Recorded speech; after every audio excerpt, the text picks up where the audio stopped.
السلام علیکم ورحمۃ اللہ وبرکاتہ۔ ان الحمد للہ والصلاۃ والسلام علی رسول اللہ وآلہ وصحبہ ومن والاه۔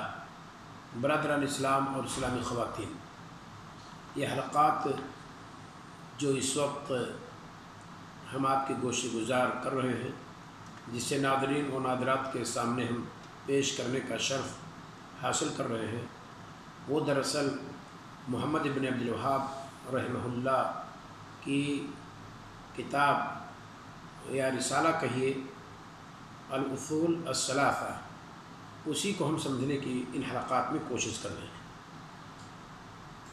رحمہ اللہ نے کتاب کی شروع ہی میں کہا تھا یجب علینا معرفت اربع مسائل، المسألة الأولى العلم وهو معرفة الله تعالى ومعرفة نبيه صلی اللہ علیہ وسلم ومعرفة دین الاسلام بالأدلہ۔ رحمہ اللہ کا یہ کہنا کہ ہمارے اوپر چار مسائل کا جاننا، چار معاملات کا جاننا واجب ہے۔ اس میں سے سب سے پہلا مسئلہ جو انہوں نے لیا وہ ہے العلم۔ اس کے بعد کہتے ہیں کہ علم سے مراد یہاں میری کیا ہے؟ علم سے مراد کہتے ہیں معرفت اللہ تعالی، اللہ تعالیٰ کی معرفت، و معرفت نبی صلی اللہ علیہ وسلم، اور اس کے نبی صلی اللہ علیہ وسلم کی معرفت۔ یہاں ہم نبی کریم صلی اللہ علیہ وسلم کی معرفت کے تعلق سے گفتگو کر رہے ہیں۔ انبیاء کا پورا چیپٹر گویا کہ ہم نے یہاں لیا ہے، بہت ساری باتیں گزر چکی ہیں اس تعلق سے۔ رحمہ اللہ کی اس جملہ یعنی وہ معرفت نبی صلی اللہ علیہ وسلم کی شرح کے تعلق سے اسی کا یہ بقیہ ہے۔ یہاں ہم نے کیا لیا ہے؟ انبیاء اور رسل کو بھیجنے کی حکمت اللہ رب العالمین کی کیا رہی ہے، کیوں اللہ تعالیٰ نے انبیاء اور رسل کو بھیجا ہے، اس جملہ کے تحت یہ نقطہ بھی ہم نے یہاں لیا ہے۔ بہت سارے فوائد کتاب و سنت کو دیکھنے سے پتہ چلتا ہے کہ انبیاء اور رسل کے بھیجے جانے کا مقصد کیا رہا ہے اور فائدہ کیا رہا ہے۔ یہاں چند چیزوں کا تذکرہ ہم کرتے ہیں۔ ناظرین و ناظرات، اسے ہمیں اور آپ کو چاہیے کہ ہم دھیان سے سنیں اور جانیں کہ کیا حکمت ربانی ہے انبیاء اور رسل کے بھیجنے میں، اللہ رب العالمین نے انہیں کیوں بھیجا ہے۔ نمبر ایک، اتمام حجت، یعنی اللہ رب العالمین نے انبیاء اور رسل کو بھیجا ہے تاکہ بندوں پر حجت قائم کرے۔ کوئی یہ نہ کہہ سکے کہ اے اللہ رب العالمین، ہمیں تو کسی نے خبر نہیں دی اور ہمیں تو نے بتلایا نہیں، پھر ہمیں تو جہنم میں کیوں کر بھیج رہا ہے۔ تو اسی حجت کو قائم کرنے کے لیے اللہ تعالیٰ نے انبیاء اور رسل بھیجے۔ ذرا دیکھیے قرآن میں اللہ رب العالمین نے کیا فرمایا، رسلا مبشرین و منذرین، بہت سارے رسول بھیجے اللہ تعالیٰ نے خوشخبری دینے والا بنا کر، ڈرانے والا بنا کر، لئلا یکون للناس علی اللہ حجہ، تاکہ لوگوں کی کوئی حجت اور الزام رسولوں کے بھیجنے کے بعد اللہ تعالیٰ پر رہ نہ جائے، یعنی اتمام حجت کے لیے گویا کہ اللہ تعالیٰ نے بھیجا ہے۔ بعد الرسل رسلا مبشرین و منذرین لئلا یکون للناس علی اللہ حجہ بعد الرسل، یہ بات اللہ رب العالمین نے یہاں فرمائی ہے کہ انبیاء اور رسل کے بھیجے جانے کی حکمت کیا ہے، وہ ہے اتمام حجت، تاکہ لوگوں پر، تاکہ اللہ تعالیٰ کے تئیں لوگوں کی طرف سے یہ الزام نہ ہو اور یہ حجت بازی نہ ہو کہ اے اللہ، تو نے بغیر ہمیں خبر کیے ہوئے، بغیر تعلیم دیے ہوئے، بغیر ہماری رہنمائی کیے ہوئے تو نے ہمارا مواخذہ کر لیا۔ تو اس خاطر اللہ تعالیٰ نے انبیاء اور رسل بھیجے۔ دوسری چیز ہے رحمت، یہ انبیاء اور رسل کی آمد رحمت ہے۔ دین اسلام خود رحمت ہے۔ جو دین بھی سماوی ہے، جو دین بھی اللہ رب العالمین نے بھیجا، وہ بندوں کے لیے وہ دین رحمت ہی ثابت ہوا، لیکن اس کے حق میں جس نے اس کو فالو کیا، جس نے جو اس پر ایمان لایا، یہ ان کے لیے رحمت قطعاً نہیں ہے۔ جنہوں نے اس سے بغاوت کی اور جنہوں نے انبیاء اور رسول کو قتل کیا اور جنہوں نے ان کی تعلیمات کو پامال کی، ان کے لیے بالکل یہ حجت، یہ ان کے لیے بالکل رحمت نہیں ہے۔ ذرا دیکھیے اللہ رب العالمین نے فرمایا وما ارسلناک الا رحمۃ للعالمین، اے نبی، ہم نے آپ کو جہان والوں کے لیے رحمت ہی بنا کر کے بھیجا ہے۔ یعنی رسول اکرم صلی اللہ علیہ وسلم گویا کہ رحمت ہے، زحمت نہیں ہے۔ وہ لوگ تعصب کے عینک سے آپ کی سیرت کو پڑھتے ہیں جو ہمارے نبی صلی اللہ علیہ وسلم کی تعلیمات کو دہشت گردی کی تعلیم تصور کرتے ہیں، یا ہمارے نبی صلی اللہ علیہ وسلم کو ایک دہشت گرد کی حیثیت سے باور کرتے ہیں۔ ان کے یہاں انصاف کے نام کی کوئی چیز نہیں ہے، عدل کے نام کی کوئی چیز نہیں ہے۔ ان کے یہاں ان کے عینک پہ تعصب کا، ان کے آنکھوں پر تعصب کا عینک لگا ہوا ہے، جس کی وجہ سے وہ ایسی باتیں کہتے ہیں۔ یہ بات سورۃ الانبیاء میں موجود ہے۔ پہلی آیت جو میں نے پڑھی تھی وہ سورۃ النساء کی 165 نمبر، اور رسول ہمارے لیے رحمت ہے، یہ سورۃ الانبیاء آیت نمبر 107 میں، وما ارسلناک الا رحمۃ للعالمین۔ اللہ کے رسول صلی اللہ علیہ وسلم ایک حدیث میں فرماتے ہیں، یا ایھا الناس، اے لوگو، یعنی آپ نے خطاب مومنوں کو خالی نہیں کیا ہے۔ اسے امام دارقطنی رحمہ اللہ نے ذکر کی ہے، اور اسے ہمیں اور آپ کو اچھی طرح سے جاننا چاہیے کہ ہمارے نبی صلی اللہ علیہ وسلم ہمارے لیے اور آپ کے لیے رحمت ہے۔ آپ نے فرمایا، یا ایھا الناس انما انا رحمت مہدات، اے لوگو، میں تمہارے لیے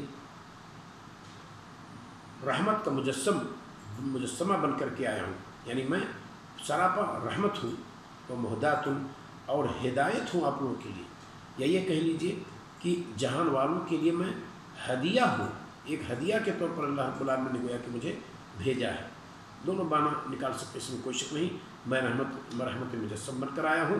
اسی طریقے سے جو اللہ کی طرف سے اہل جہان کے لیے ہے، اور یہ ایک ہدیہ بھی ہے۔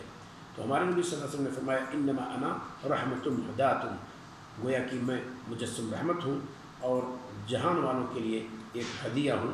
امام دارقطنی 2979 نمبر کے تحت اسے ذکر کرتے ہیں۔ علامہ ناصر الدین البانی رحمہ اللہ صحیح الجامع الصغیر کے اندر 2345 نمبر کے تحت کہتے ہیں کہ حدیث صحیح ہے۔ تو ہماری اور آپ کی کوشش ہونی چاہیے کہ ہم جانیں کہ انبیاء اور رسول کے آنے کا مقصد کیا رہا ہے۔ تو یہ دوسرا مقصد ہوا۔ پہلا مقصد انبیاء اور رسول کے آنے کا میں نے ذکر کی ہے کہ اتمام حجت، اور دوسرے نمبر پر بطور رحمت، اور تیسرا پیغام ربانی کو اس کے بندوں تک پہنچانا، یعنی اللہ رب العالمین نے کس لیے بھیجا انبیاء اور رسول کو؟ تاکہ رب کے پیغام کو اس کے بندوں تک پہنچائے۔ ذرا دیکھیے، اللہ رب العالمین نے فرمایا، یا ایھا الرسول بلغ ما انزل الیک، اے رسول، جو آپ کی طرف نازل کی گئی ہے اسے آپ پہنچا دیجیے۔ وَإِن لَمْ تَفْعَلْ، اگر آپ نے ایسا نہیں کیا، فَمَا بَلَّغْتَ رِسَالَتَهُ، تو گویا کہ تو نے اس کے پیغام کو، اللہ کے پیغام کو تو نے نہیں پہنچایا۔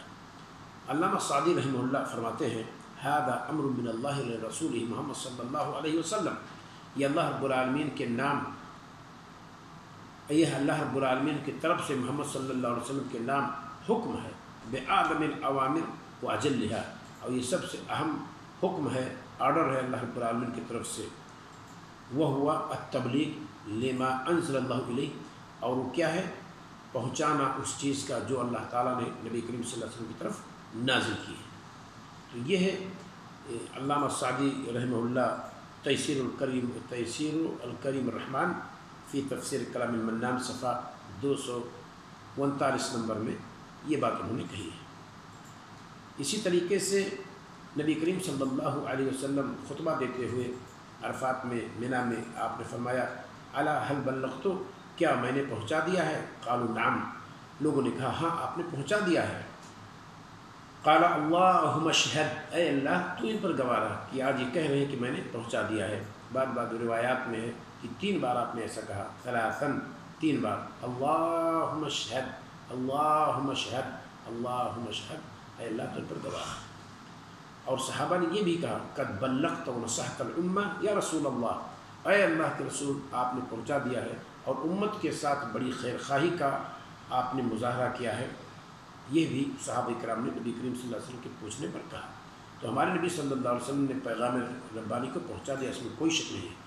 اما عائشہ صدیقہ رضی اللہ تعالیٰ عنہ کہتی ہیں، من زعم عنا رسول اللہ صلی اللہ علیہ وسلم کتم شیئا من کتاب اللہ، جس نے یہ خیال کیا کہ اللہ کے رسول صلی اللہ علیہ وسلم نے اللہ کی کتاب میں سے کچھ چھپا لیا ہے، فقد اعظم علی اللہ فریہ، تو اس نے گویا کہ اللہ تعالیٰ پر بہتان تراشی کی ہے، اور بہتان باندھا ہے۔ یہ ہے اما عائشہ صدیقہ رضی اللہ تعالیٰ عنہ کہتی ہے کہ اللہ تعالیٰ فرماتا ہے وَإِذْ تَقُولُ لِلَّذِي أَنْعَمَ اللَّهُ عَلَيْهِ، اور جب اے نبی آپ فرما رہے تھے اس سے جس پر اللہ تعالیٰ نے نعمتیں نچھاور کی ہیں، وَأَنْعَمْتَ عَلَيْهِ، اور جس پر آپ نے نعمتیں اور احسانات کی ہیں، أَمْسِكْ عَلَيْكَ زَوْجَكَ، جب آپ اس سے کہہ رہے تھے اپنی بیوی کو روک، وَاتَّقِ اللَّهَ، اور اللہ تعالیٰ سے ڈر، وَتُخْفِي فِي نَفْسِكَ مَا اللَّهُ مُبْدِيهِ، اور آپ اپنے دل میں اسے چھپا رہے تھے جسے اللہ ظاہر کرنے والا تھا، وَتَخْشَى النَّاسَ وَاللَّهُ أَحَقُّ أَن تَخْشَاهُ،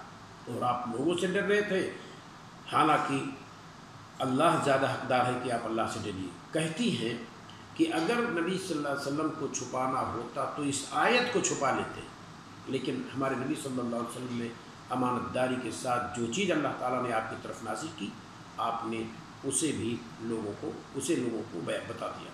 تو ہمارے نبی صلی اللہ علیہ وسلم نے کوئی چیز چھپائی نہیں ہے، اس میں کوئی شک نہیں، اور ساری چیزیں ہمارے نبی صلی اللہ علیہ وسلم نے لوگوں تک پہنچا دی ہیں۔ یہی وجہ ہے جب لوگ بدعت و خرافات کرتے ہیں تو ہم ان سے سوال کرتے ہیں کہ ہمارے نبی صلی اللہ علیہ وسلم نے یہ کی ہے، جیسے میلاد النبی، نبی کریم صلی اللہ علیہ وسلم پر دین آیا اور اللہ تعالیٰ نے فرمایا الیوم اکملت لکم دینکم، آج ہم نے تمہارے لیے تمہارے دین کو مکمل کر دیا ہے۔ تو اللہ تعالیٰ جب مکمل کر دیا تو کون ہے جس نے میلاد النبی کو دین میں شامل کر دیا اور دین کا حصہ سمجھ لیا؟ آج جو اسے نہ کرے اسے بددین سمجھا جائے، اسے دین کا ترک کرنے والا سمجھا جائے، اور جو اسے کرے گویا کوئی دیندار ہے۔ تو یہ کرنے والے گویا کہ یہی کہنا چاہتے ہیں کہ دین مکمل کب ہوا؟ وہ 10 ہجری میں نہیں، جب نبی کریم صلی اللہ علیہ وسلم پر آیت آئی الیوم اکملت لکم دینکم واتممت علیکم نعمتی ورضیت لکم الاسلام دینا، بلکہ دین مکمل اس وقت ہوا جب معز لدین اللہ فاطمی عبیدی رافضی خلیفہ سرزمین مصر میں 362 ہجری میں جب اس نے محفل میلاد النبی کا انعقاد کیا، تب گویا کہ دین مکمل ہوا۔ یہ وہ لوگ گویا کہ اپنے عمل اپنے کردار سے ظاہر کرنا چاہتے ہیں، حالانکہ ہمارے نبی صلی اللہ علیہ وسلم نے سب کچھ بیان کر دیا ہے، آپ نے کچھ چھپایا نہیں ہے۔ 27 رمضان کو رجب کے کوڑے، 15 رمضان کو 15 شعبان کی رات کو خصوصی طور پر جاگنا، عبادت کرنا اور اسے شب برات قرار دینا اور دن کو اس کے روزہ رکھنا، یہ ہمارے نبی صلی اللہ علیہ وسلم سے کہاں ثابت ہے؟ اگر کوئی چیز ہوتی تو ہمارے نبی صلی اللہ علیہ وسلم اسے چھپاتے نہیں۔ لہذا ہماری اور آپ کی کوشش ہونی چاہیے کہ ہم یہ بات کہیں کہ ہمارے نبی صلی اللہ علیہ وسلم نے کوئی چیز چھپائی نہیں ہے۔ تو 3 چیزیں ہم نے ذکر کی ہیں رسولوں کے آنے کا مقصد کیا رہا ہے۔ نمبر 1 اتمام حجت، نمبر 2 بطور رحمت، نمبر 3 پیغام ربانی کو پہنچانا۔ یہ 3 مقصد ہم نے اس کلپ کے اندر ذکر کی ہے۔ کچھ اور اس درس کا بقیہ ہے، اسے آئندہ درس میں لیں گے انشاءاللہ۔ اللہ رب العالمین ہمیں اور آپ کو رسولوں کے آنے کا مقصد جاننے کی توفیق عطا فرمائے اور اسی اعتبار سے عمل کرنے کی توفیق دے ہمیں، اور کتاب و سنت کو اسی نہج پہ سمجھنے کی توفیق عطا فرمائے کہ کیا مقاصد تھے رب العالمین کے رسولوں کے بھیجنے کے، کیا مقاصد سے کتابوں کے نازل کرنے کے، اور کیا مقاصد تھے انبیاء اور رسول کے کہ انہوں نے دن رات ایک کر کے اور ہم تک دین کو پہنچایا، اور تمام تر تکالیف اس تعلق سے انہوں نے جھیل لی۔ اللہ تعالی ہمیں اور آپ کو نیک عمل کرنے کی توفیق عطا فرمائے، اور اللہ رب العالمین کے ان مقاصد کو اچھی طرح سے سمجھنے کی توفیق عطا فرمائے۔ السلام علیکم ورحمۃ اللہ وبرکاتہ۔